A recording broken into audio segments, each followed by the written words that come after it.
So what is a stable coin, and would you ever want one? Well, it's a complex answer, but I'm going to unpack it here. Okay, so Bitcoin is the future monetary system of the world, and it's amazing. But in some developing countries, they want a cryptocurrency because they don't understand Bitcoin yet. They're earlier in their journey.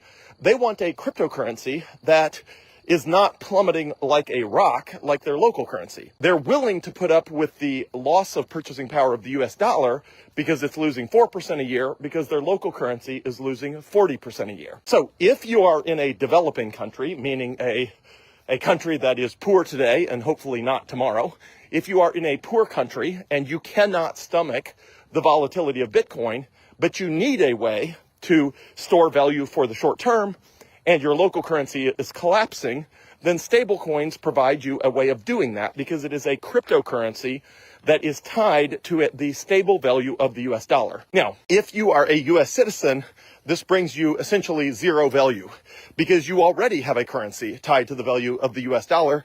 It's called the US dollar. So stablecoins are primarily valuable to people who do not have access to the US dollar. So if you are in Nigeria or Turkey or Argentina or Cyprus or Egypt or Malawi or one of the numerous countries that is experiencing, Zimbabwe is another one, is experiencing hyperinflation, meaning the value of your currency is dropping by percents, not every year, but percents per month, or even, hundreds of percents over time. It's crazy. Like the inflation is just, 150% a year.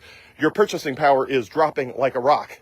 So if you're in a developing country and you can't handle the volatility of Bitcoin because you have to, pay your employees and you're living hand to mouth and you're, paycheck to paycheck, and literally, a 5% change in the price of the money will destroy your way of life, then stable coins are a way to get access to the US dollar for people who otherwise do not have access to the US dollar. So they can exchange their Nigerian Naira or their Venezuelan Bolivar or, their Argentinian pesos or whatever it is. They can exchange those for a cryptocurrency that is a stable coin, which is essentially a cryptocurrency representation of the US dollar. Again, if you are a US citizen, there is essentially no value to you to doing this because you can just sit on US dollars already.